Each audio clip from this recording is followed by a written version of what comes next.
नमस्कार, मैं चंदन कुमार शिक्षा और संस्कार यूट्यूब चैनल पर आपका हार्दिक स्वागत करता हूं, अभिनंदन करता हूं। दोस्तों, हम लोग यूजीसी नेट जेआरएफ में लगी सभी कहानियों को एक-एक करके क्रमबद्ध तरीके से देख रहे हैं, जिसमें से आज की इस क्लास में हम लोग देखेंगे ईदगाह कहानी को। ईदगाह आपको बता दें कि मुंशी प्रेमचंद द्वारा रचित एक बाल मनोवैज्ञानिक पर आधारित कहानी है। आप देखेंगे कि यहाँ पर किस प्रकार के बच्चे अपनी सोच को दिखाते हैं, अपने दोस्ती को दिखाते हैं और किस प्रकार यहाँ पर उनके पास सोच होती है, उस सभी सोच को दिखाते हैं। तो चलिए आगे बढ़ते हुए बात करते हैं हम लोग यूजीसी नेट जेआरएफ में लगी हिंदी कहानी के अंतर्गत ईदगाह कहानी को, जो कि इकाई 7 में है। अगर आप भी यूजीसी नेट जेआरएफ की तैयारी कर रहे हैं या तो हिंदी विषय से संबंधित किसी भी परीक्षा से तैयारी कर रहे हैं और आपका ईदगाह कहानी है, तो फिर आपके लिए ये वीडियो बहुत ही महत्वपूर्ण होने वाली। तो देर न करते हुए शुरुआत करते हैं कहानी ईदगाह, मुंशी प्रेमचंद द्वारा जो रचित कहानी है। ठीक है, शुरू करते हैं, है ना। इस कहानी का अगर प्रकाशन की बात किया जाए तो सन 1933 है। ठीक है, और प्रेमचंद लगभग अपने 36 वर्षों के लेखन में 300 कहानियाँ लिख चुके थे। ईदगाह 1933 में लिखी गई कहानी है। और अगर पात्र की बात करें तो 4-5 वर्ष के अनाथ हामिद हैं और उसकी एक बूढ़ी दादी अमीना है और अन्य बच्चे हैं जो कि हामिद के दोस्त हैं, जैसे मोहसिन, आबिद, नूरे और सम्मी। सभी मेला देखने जाते हैं और सभी अपने अपने खिलौने के साथ मेला से आते हैं। सभी जानेंगे एक एक करके। वीडियो के अंत तक बने रहेंगे, कहानी को विस्तार पूर्वक पढ़ेंगे, अच्छे से पढ़ेंगे। अगर आप पढ़े हैं फिर भी पढ़ लीजिए, क्योंकि बार बार आप रिवीजन करेंगे तो आपको कंठस्थ हो जाएगा, है ना। तो चलिए, देर किस बात की। ईदगाह कहानी मुंशी प्रेमचंद। रमजान के पूरे 30 रोज़ों के बाद ईद आई। किसके बाद? रमजान के बाद क्या आई? ईद आई।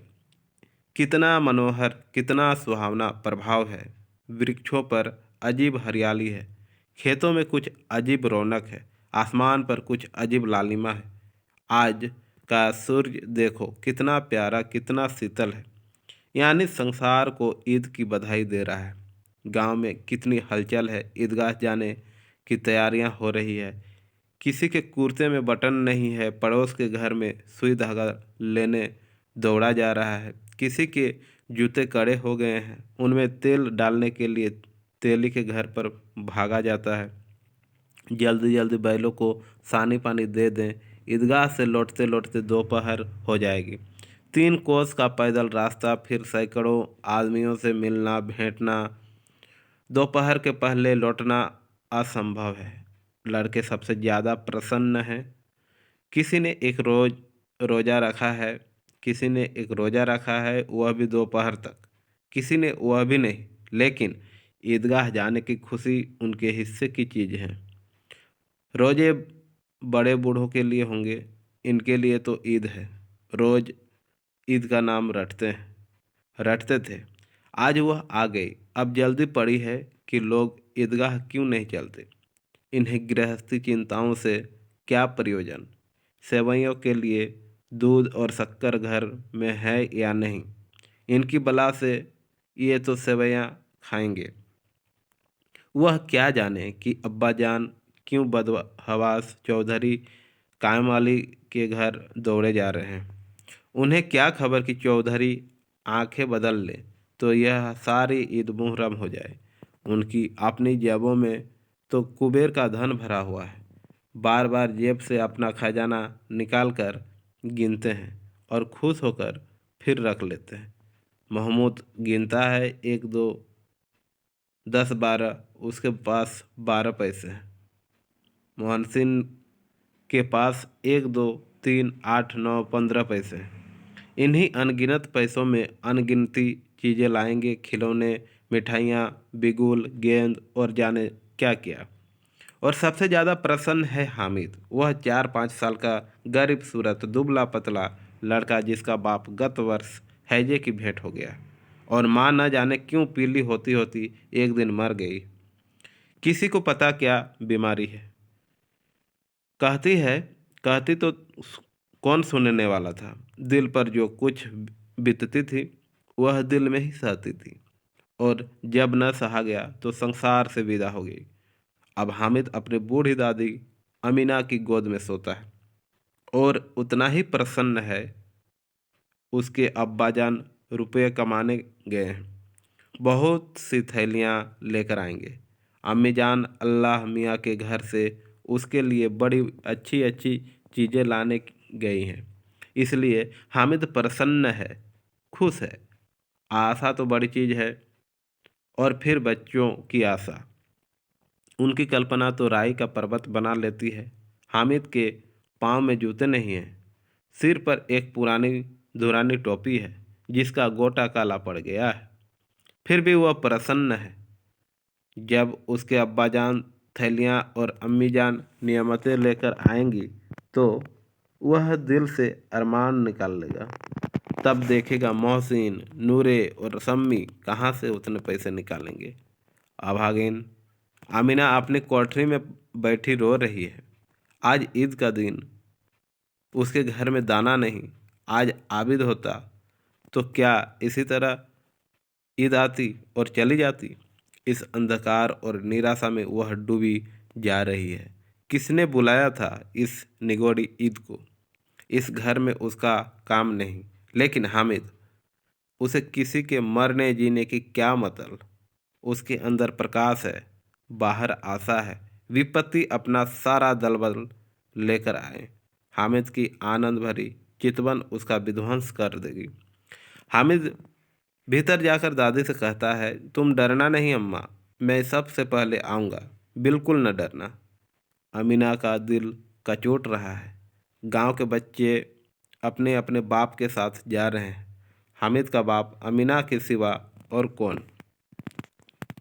कौन है।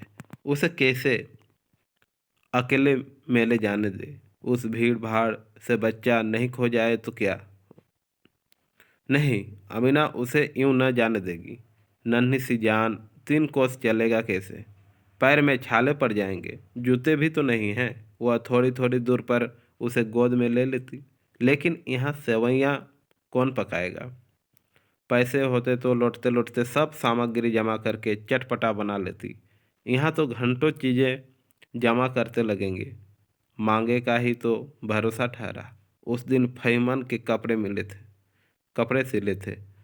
8 आने पैसे मिले थे। उस अठन्नी को ईमान की तरह बचाती चली आती थी इसी ईद के लिए, लेकिन कल ग्वालन सिर पर सवार हो गई तो क्या करती। हामिद के लिए कुछ नहीं है तो 2 पैसे का दूध तो चाहिए ही। अब तो कुल 2 आने पैसे बच रहे हैं। 3 पैसे हामिद की जेब में, 5 अमीना के बटुए में। यही तो बिसात है। और ईद का त्यौहार, अल्लाह अल्लाह ही बेड़ा पार लगाए। धोबन और नाइन और मेहतराइन और चूड़ीहारिन सभी तो आएंगी। सभी को सेवैयाँ चाहिए, और थोड़ा किसी को आंखों नहीं लगता। किस किस से मुंह चुराएगी, और मुंह क्यों चुराए। साल भर का तो त्यौहार है। जिंदगी खैरियत से रहे, उनकी तकदीर भी तो उसी के साथ है। बच्चे को खुदा सलामत रखे, ये दिन भी कट जाएंगे। गांव से मेला चला और बच्चों के साथ हामिद भी जा रहा था। कभी सबके सब दौड़कर आगे निकल जाते, फिर किसी के पेड़ के नीचे खड़े होकर साथ वालों का इंतजार करते। यह लोग क्यों इतना धीरे धीरे चल रहे हैं। हामिद के पैरों में तो जैसे पर लग गए हैं। वह कभी थक सकता है। शहर का दामन आ गया। सड़क के दोनों ओर अमीरों के बगीचे हैं। पक्की चारदीवारी बनी हुई है। पेड़ों में आम और लीचियाँ लगी हुई है। कभी कभी कोई लड़का कंकड़ी उठाकर आम पर निशान लगाता है। माली अंदर से गाली देता हुआ निकलता है। लड़के वहाँ से एक फलांग पर हैं, खूब हंसते रहे हैं। माली को कैसा उल्लू बनाया है। बड़ी बड़ी इमारतें आने लगीं। यह अदालत है, यह कॉलेज है, यह क्लब घर है। इतने बड़े कॉलेज में कितने लड़के पढ़ते होंगे। सब लड़के नहीं हैं जी, बड़े बड़े आदमी हैं सच। उनकी बड़ी बड़ी मूछें हैं, इतने बड़े हो गए हैं अभी तक पढ़ते जाते हैं, न जाने कब तक पढ़ेंगे और क्या करेंगे इतना पढ़कर। हामिद के मदरसे में दो तीन बड़े लड़के हैं, बिल्कुल तीन कौड़ी के, रोज़ मार खाते हैं। काम से जी चुराने वाले इस जगह भी उसी तरह के लोग होंगे और क्या। क्लब घर में जादू होता है, सुना है यहाँ मुर्दों की खोपड़ियाँ दौड़ती है और बड़े बड़े तमाशे होते हैं, पर किसी को अंदर नहीं जाने देते। और वहाँ शाम को साहब लोग खेलते हैं, बड़े बड़े आदमी खेलते हैं, मूँछ और दाढ़ी वाले, और मैमें भी खेलती हैं। सच। हमारी अम्मा को यह दे दो। क्या नाम है बेटे? बेट। अच्छा बेट, क्या नाम है? बेट। तो उसे पकड़ ही नहीं सके, घुमाते ही लुढ़क जाए। मोहम्मद ने कहा, हमारी अम्मी जान का तो हाथ कांपने लगा। अल्लाह कसम। मोहसिन बोल, चलो, मनो आटा पीस डालती है, जरा सा बेट पकड़ लेगी तो हाथ कांपने लगेंगे।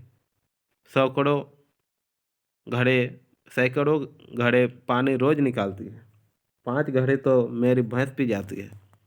किसी मैम को एक घड़ा पानी भरना पड़े तो आंखों तक अंधेरी आ जाए। महमूद लेकिन दौड़ती तो नहीं, उछल कूद तो नहीं सकती। मोहसिन, हाँ उछल कूद तो नहीं सकती, लेकिन उस दिन मेरी गाय खुल गई थी और चौधरी के खेत में जा पड़ी थी। अम्मा इतना तेज दौड़ी कि मैं उन्हें न पा सका। सच। आगे चले। हलवाइयाँ की दुकानें शुरू हुई। आज खूब सजी हुई थी। इतनी मिठाइयाँ कौन खाता, देखो ना, एक एक दुकान पर मनो होंगी। सुना है रात को जिन्नात आकर खरीद ले जाते। अब्बा कहते थे कि आधी रात को एक आदमी हर दुकान पर जाता है और जितना माल बचा है होता है वह तुलवा लेता है और सचमुच के रुपए देता है, बिल्कुल ऐसे ही रुपए। हामिद को यकीन न आया, ऐसे रुपए जिन्नात को कहाँ से मिल जाएंगी। मोहसिन ने कहा, जिन्नात को रुपए की क्या कमी, जिस खजाने में चाहे चले जाएं। लोहे के दरवाजे तक लोहे के दरवाजे तक हाँ, लोहे के दरवाजे तक उन्हें नहीं रोक सकते जनाब। आप हैं किस फेर में? हीरे जवाहरात तक उनके पास रहते हैं। जिससे खुश हो गए उसे टोकरो जवाहरात दे दिए।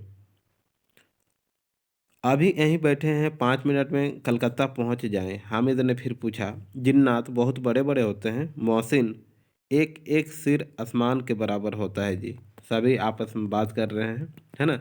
जमीन पर खड़ा हो जाए तो उसका सिर आसमान से जा लगे, मगर चाहे तो एक लोटे में घुस जाए। हामिद, लोग उन्हें कैसे खुश करते होंगे? कोई मुझे यह मंत्र बता दे तो एक जिन्न को खुश कर लूं। मोहसिन, अब यह तो न जानता, लेकिन चौधरी साहब के काबू में बहुत से जिन्नात हैं। कोई चीज़ चोरी जाए, चौधरी साहब उसका पता लगा देंगे और चोर का नाम बता देंगे। जुमराती का बछवा उस दिन खो गया था। 3 दिन हैरान हुए, कहीं न मिला। तब झक मारकर चौधरी के पास गए। चौधरी ने तुरंत बता दिया, मवेशी खाने में हैं, और वहीं मिला। जिन्नात आकर उन्हें सारे जहान की खबर दे दी।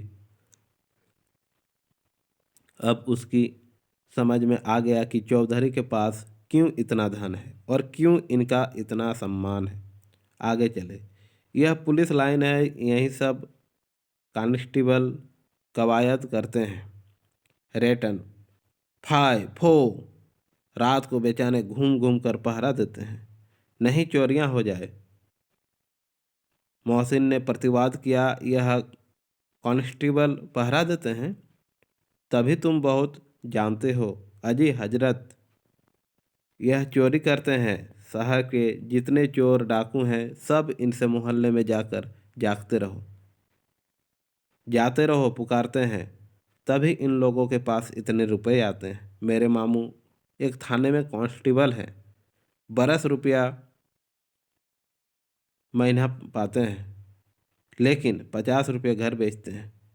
अल्लाह कसम, मैंने एक बार पूछा था कि मामू आप इतने रुपये कहाँ से पाते हैं? हंसकर कहने लगे, बेटा अल्लाह देता है। फिर आप ही बोले, हम लोग चाहे तो एक दिन में लाखों मार लाएं।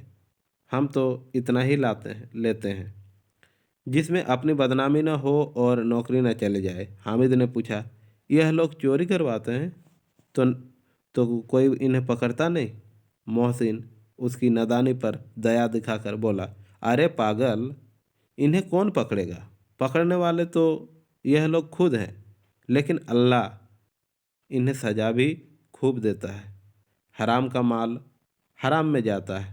थोड़े ही दिन हुए मामू के घर में आग लग गई। सारी लई पूंजी जल गई, एक बर्तन तक न बचा। कई दिन पेड़ के नीचे सोए। अल्लाह कसम, पेड़ के नीचे फिर जाने कहाँ से 100 कर्ज लाए तो बर्तन भाड़े आए। हामिद, 100 तो 50 से ज़्यादा होते हैं। कहाँ 50, कहाँ 100। 50 एक थैली भर होता है, 100 तो 2 थैली में भी न आए। अब बस्ती घनी होने लगी। ईदगाह जाने वालों की टोलियां नजर आने लगी, एक से एक भड़कीले वस्त्र पहने हुए, कोई इक्के तांगे पर सवार, कोई मोटर पर। सभी इत्र में बसे, सभी के दिलों में उमंग। ग्रामीणों का यह छोटा सा दल अपनी विपन्नता से बेखबर संतोष और धैर्य में मगन चला जा रहा था। बच्चों के लिए नगर की सभी चीज़ें अनोखी थी। जिस चीज़ की और ताकते ताकते ही रह जाते और पीछे से हॉर्न की आवाज़ होने पर भी न चेतते। हामिद तो मोटर के नीचे जाते जाते बच गया।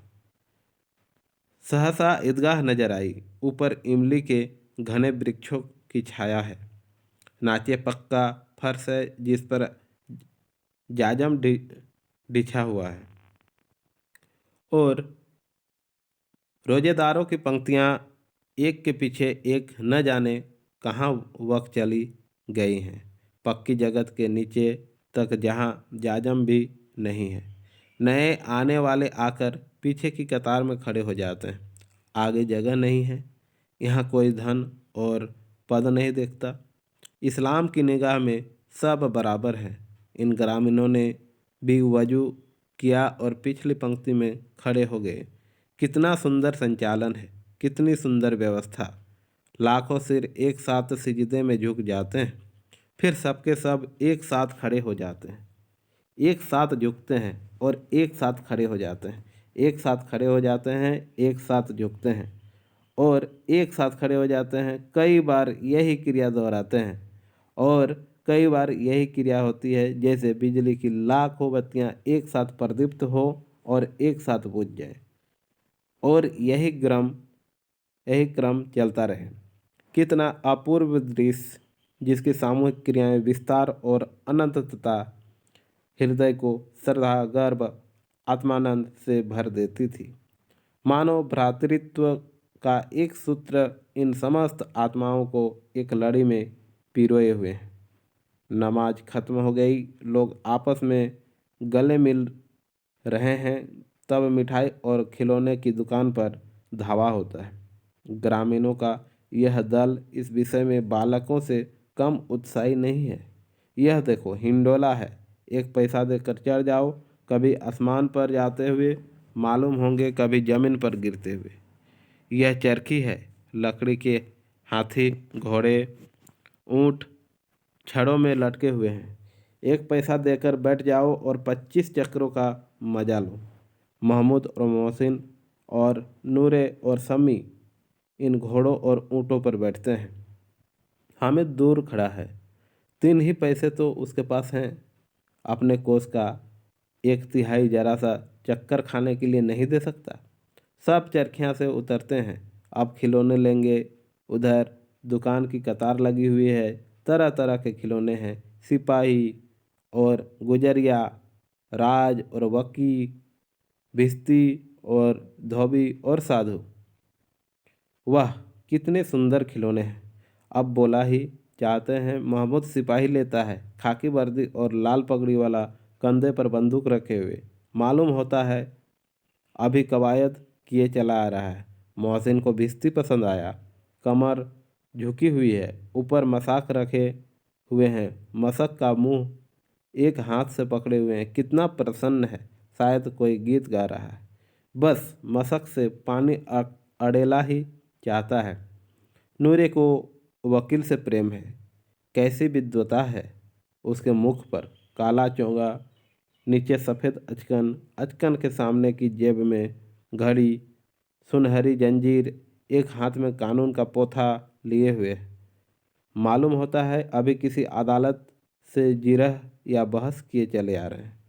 यह सब 2-2 पैसे के खिलौने हैं। हामिद के पास कुल 3 पैसे हैं। इतने महंगे खिलौने वह कैसे ले? खिलौना कहीं हाथ से छूट पड़े तो चूर चूर हो जाएगा, जरा पानी पड़े तो सारा रंग धुल जाएगा। ऐसे खिलौने लेकर वह क्या करेगा? किस काम के? मोहसिन कहता है, मेरा भिश्ती रोज पानी दे जाएगा। सांझ सवेरे महमूद और मेरा सिपाही घर का पहरा देगा।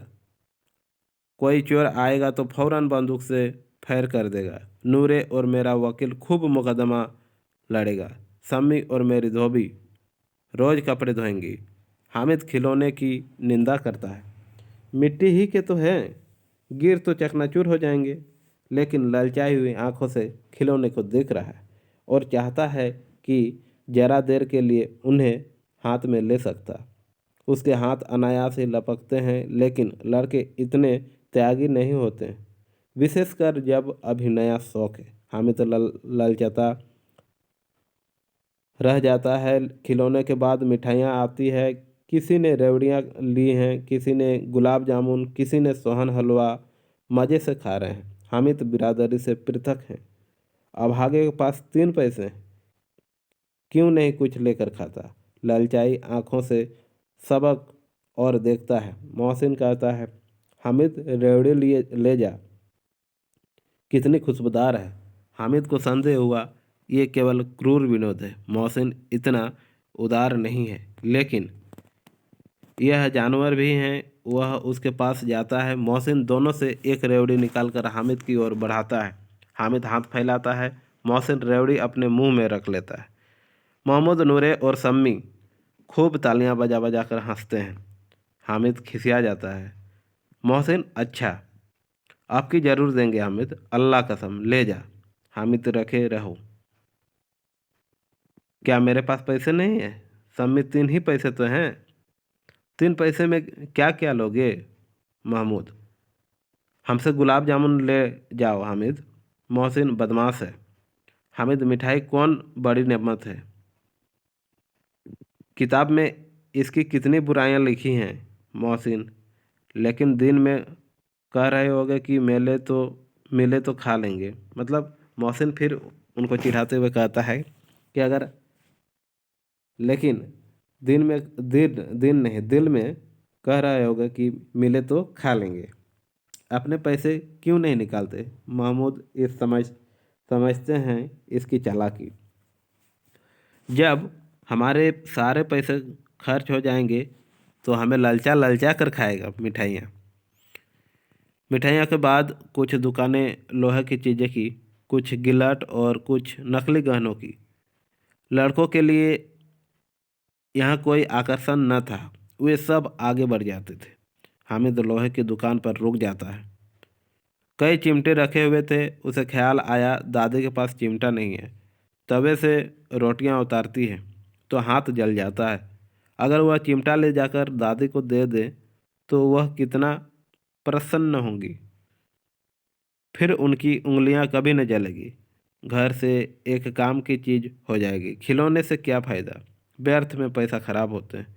जरा देर ही तो खुशी होती है, फिर तो खिलौने को कोई आंख उठाकर नहीं देखता। यह तो घर पहुंचते पहुंचते टूट फूट बराबर हो जाएंगे। चिमटा कितने काम की चीज़ है। रोटियां तवे से उतार लो, चूल्हे में सेक लो। कोई आग मांगने आए तो चटपटा चूल्हे से आग निकाल कर उसे दे दो। अम्मा बेचारी को कहाँ फुर्सत है कि बाजार आए, और इतने पैसे ही कहाँ मिलते हैं। रोज़ हाथ जला लेती है। हामिद के साथी आगे बढ़ गए हैं। सबिल पर सबके सब शरबत पी रहे हैं। देखो सब कितने लालची हैं। इतनी मिठाइयाँ ली, मुझे किसी ने एक भी न दी।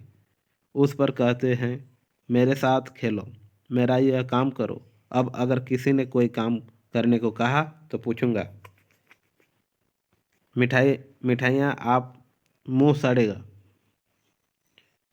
मिठाइयाँ आप मुंह सड़ेगा, फोड़े फुंसियाँ निकलेगी, आप ही जबान चटोरी हो जाएगी, तब घर से पैसे चुराएंगे और मार खाएंगे। किताब में झूठी बातें थोड़ी लिखी हैं, मेरी जबान क्यों खराब होंगी। अम्मा चिमटा देखते ही दौड़कर मेरे हाथ से ले लेंगी और कहेंगी, मेरा बच्चा अम्मा के लिए चिमटा लाया है, कितना अच्छा लड़का है। इन लोगों के खिलौने पर कौन उन्हें दुआएं देगा। बड़ों का दुआएं सीधे अल्लाह के दरबार में पहुंचती है और तुरंत सुनी जाती है। मैं भी इनसे मिजाज क्यों सहूं, मैं गरीब सही, किसी से कुछ मांगते तो नहीं जाते। आखिर अब्बाजान कभी न कभी आएंगे, अम्मा भी आएंगी ही। फिर इन लोगों से पूछूंगा कितने खिलौने लोगे, एक एक को टोकरियों खिलौने दूं और दिखा दूं कि दोस्तों के साथ इस तरह का सलूक किया जाता है। यह नहीं है कि एक पैसे की रेवड़ियाँ ली तो चिढ़ा चिढ़ा कर खाने लगे। सबके सब हंसेंगे कि हामिद ने चिमटा लिया है। हंसे मेरी बला से। उसने दुकानदार से पूछा, यह चिमटा कितने का है। दुकानदार ने उसकी ओर देखा और कोई आदमी साथ न देखकर कहा, तुम्हारे काम का नहीं है जी, बिकाऊ है कि नहीं। बिकाऊ क्यों नहीं है और यहाँ क्यों लाद लाए हैं, तो बताते क्यों नहीं हैं। कई पैसे का है। 6 पैसे लगेंगे। हामिद का दिल बट गया। ठीक ठीक, 5 पैसे लगेंगे, लेना हो लो, नहीं तो चलते बनो। हामिद ने कलेजा मजबूत करके कहा, 3 पैसे लोगे। यह कहता हुआ वो आगे बढ़ गया कि दुकानदार की घुड़कियाँ न सुने। लेकिन दुकानदार ने घुड़कियाँ नहीं दी, बुलाकर चिमटा दे दिया। हामिद ने उसे इस तरह कंधे पर रखा मानो बंदूक है और शान से अकड़ता हुआ संगियों के पास आया। जरा सुने, सबके सब क्या क्या आलोचनाएं करते हैं। मोहसिन ने हंसकर कहा, यह चिमटा क्यों लाया पागल, इसे क्या करेगा। हामिद ने चिमटे को जमीन पर पटक कर कहा, जरा अपना भिश्ती जमीन पर गिरा दो, सारी पसलियाँ चूर चूर हो जाएं बचा की। महमूद बोला, तो यह चिमटा कोई खिलौना है। हामिद, खिलौना क्यों नहीं है, अभी कंधे पर रखा बंदूक हो गई, हाथ में ले लिया फकीरे का चिमटा हो गया। चाहूँ तो इससे मजरे का काम ले सकता हूँ। एक चिमटा जमा दूँ तो तुम लोगों को सारे खिलौने की जान निकल जाएगी। तुम्हारे खिलौने कितना ही जोर लगाएं, मेरे चिमटा का बाल भी बांका नहीं कर सकता है। मेरा बहादुर शेर है चिमटा। सम्मी ने खंजरी ली थी, प्रभावित होकर बोला, मेरी खंजरी से बदलोगे, 2 आने की है। हामिद ने खंजरी की ओर उपेक्षा से देखा, मेरा चिमटा चाहे तो तुम्हारे खंजरी का पेट फाड़ दे। बस एक चमड़े की झिल्ली लगा दे। डब डब बोलने लगी, जरा सा पानी लग जाए तो खत्म हो जाएगा। मेरा बहादुर चिमटा आग में, पानी में, आंधी में, तूफान में बराबर डटा खड़ा रहेगा। चिमटे ने सभी को मोहित कर लिया। अब पैसे किसके पास धरे हैं। फिर मेले से दूर निकल आए हैं। 9 कब के बज गए। धूप तेज हो रही है, घर पहुंचने की जल्दी हो रही है। बाप से जिद भी करें तो चिमटा नहीं मिल सकता। हामिद है बड़ा चालाक, इसलिए बदमाश ने अपने पैसे बचा रखे थे। अब बालकों के 2 दल हो गए हैं, मोहसिन, महमूद, सम्मी और नूरे एक तरफ और हामिद अकेला दूसरी तरफ। शास्त्रर्थ हो रहा है। सम्मी तो विधर्मी हो गया, दूसरे पक्ष से जा मिला। लेकिन महमूद, मोहसिन और नूरे भी हामिद से एक एक 2 2 साल बड़े होने पर भी हामिद के आघातों से आतंकित हो उठे। उसके पास न्याय का बल है और नीति की शक्ति।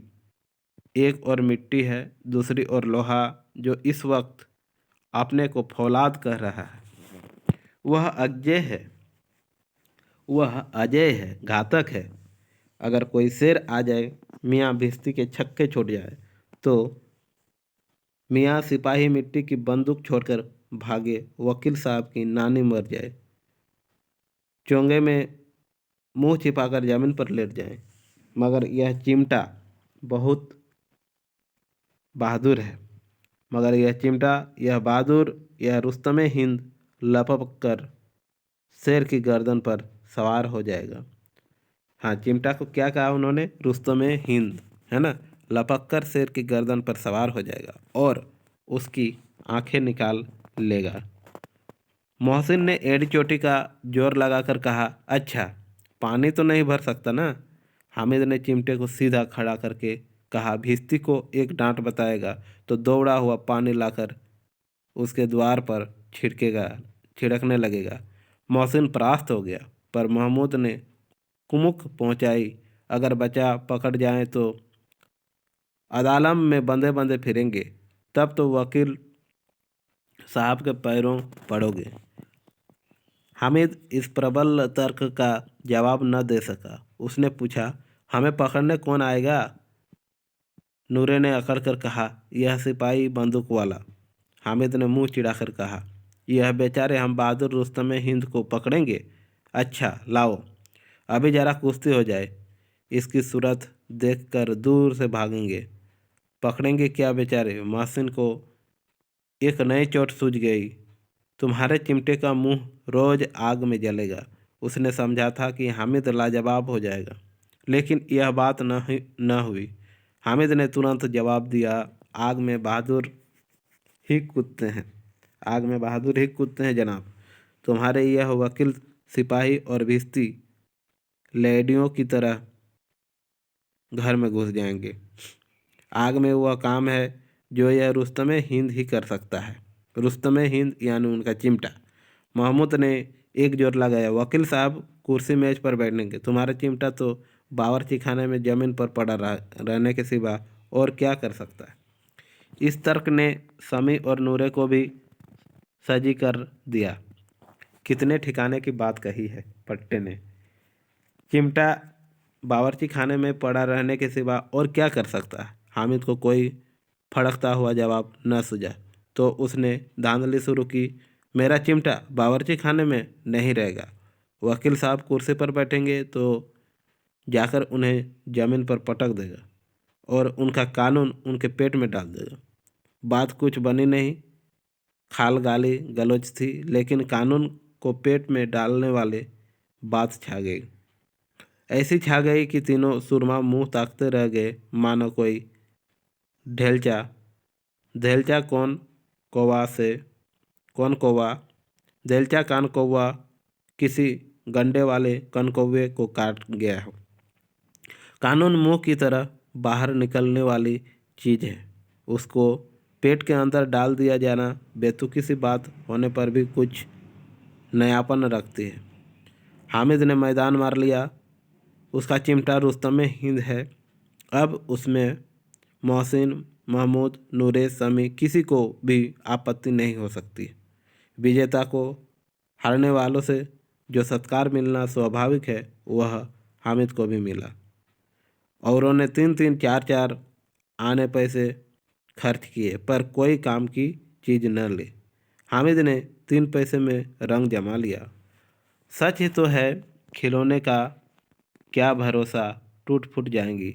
हामिद का चिमटा तो बना रहेगा बरसों। संधि की शर्तें तय होने लगी। मोहसिन ने कहा, जरा अपना चिमटा दो, हम भी देखें।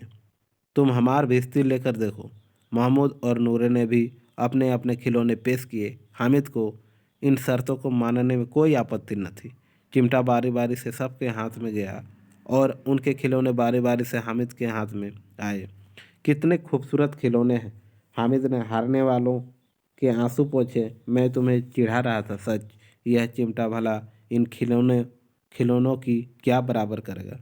मालूम होता अब बोले, लेकिन मोहसिन की पार्टी को इस दिलासे से संतोष नहीं होता।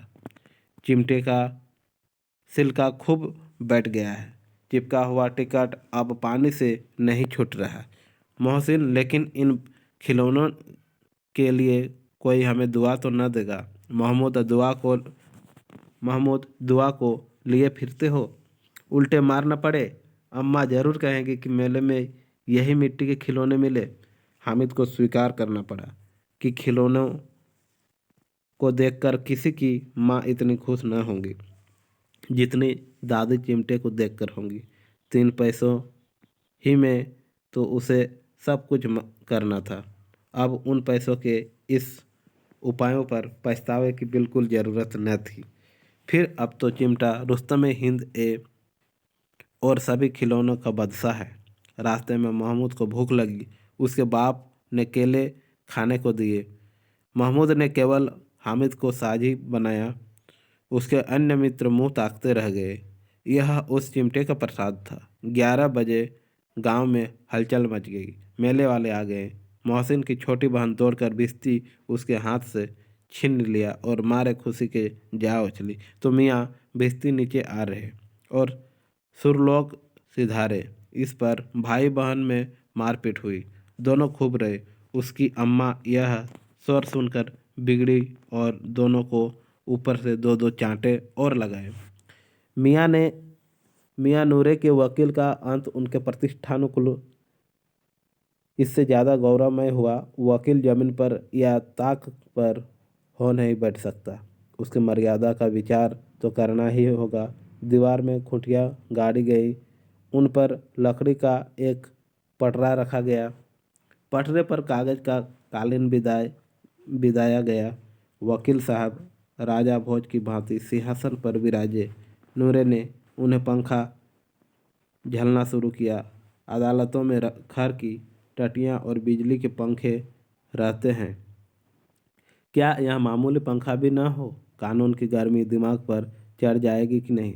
बांस का पंखा आया और नूरे हवा करने लगे। मालूम नहीं पंखे की हवा से या पंखे की चोट से वकील साहब स्वर्गलोक से मृत्युलोक में आ रहे हैं और उनका माटी का चोला माटी में मिल गया। फिर बड़े जोर शोर से मातम हुआ और वकील साहब की अस्थि घूरे पर डाल दी गई। अब रहा महमूद का सिपाही। उसे चटपट गांव का पहरा देने का चार्ज मिल गया। लेकिन पुलिस का सिपाही कोई साधारण व्यक्ति तो नहीं जो अपने पैरों चले वह पालकी पर चलेगा। एक टोकरी आई। उसमें कुछ लाल रंग के फटे पुराने चिथड़े बिछाए गए जिसमें सिपाही साहब आराम से लेटे। नूरे ने यह टोकरी उठाई और अपने द्वार का चक्कर लगाने लगी। उनके दोनों छोटे भाई सिपाही की तरह छाने वाले जागते रहो पुकारते चलते हैं मगर रात तो अंधेरी होनी चाहिए। नूरे को ठोकर लग जाती है।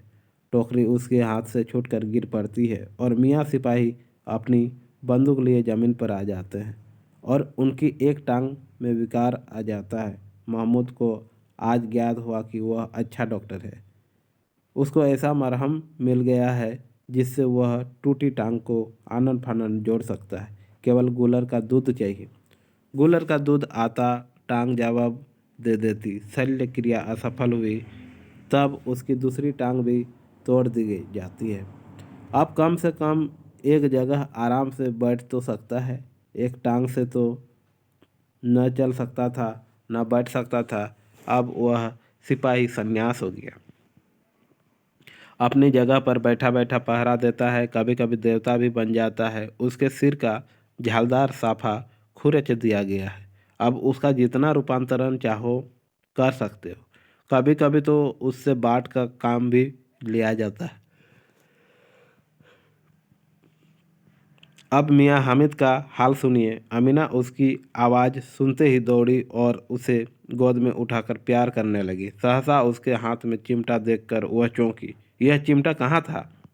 मैंने मेले से लिया है। कै पैसे के? 3 पैसे के। अमीना ने छाती पीट ली। यह कैसा बेसमझ लड़का है कि दोपहर हुआ कुछ खाया न पिया, लाया क्या? चिमटा।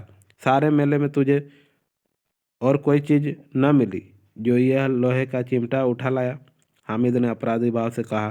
तुम्हारी उंगलियां तवे से जल जाती थी इसलिए मैंने इसे लिया। बुढ़िया का क्रोध तुरंत स्नेह में बदल गया और स्नेह भी वह नहीं जो प्रगल्भ होता है और अपनी सारी कसक शब्दों में बिखेर देता है।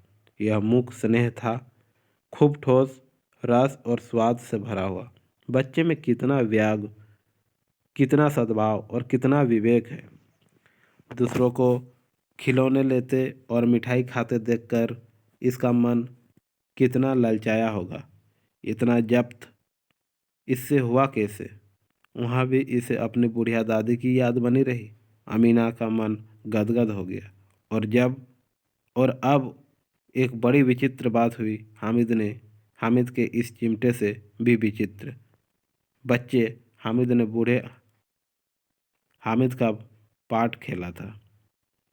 बुढ़िया अमीना बालिका अमीना बन गई। वह रोने लगी, दामन फैलाकर हामिद को दुआएं देती जाती थी और आंसू की बड़ी बड़ी बूंद गिराती जाती थी। हामिद इसका रहस्य क्या समझता? वास्तव में इसमें दिल दहला देने वाली कहानी है। हामिद को लेकर, हामिद एक मुख्य पात्र है, अमीना दादी है, उनके दोस्त हैं। कितना सुंदर विचित्र कहानी बनाया गया है। चाहे तो वास्तविक हो या काल्पनिक हो, लेकिन मुंशी प्रेमचंद लिख कर गए हैं बाल मनोवैज्ञानिक को आधार बनाकर कि एक हामिद होता है जो अपनी दादी के बारे में सोचता है, अनाथ है, 4-5 साल का बच्चा है, लेकिन इतनी समझदारी, दादी के प्रति इतनी प्रेम, इतनी निष्ठा वास्तव में इस कहानी में दिखाया गया है। दिल दहला देने वाली कहानी ये वास्तव में बहुत अच्छी लगी। आपको कैसी लगी कमेंट में अवश्य बताएं। वीडियो के अंत तक बने रहने के लिए आपका बहुत बहुत धन्यवाद।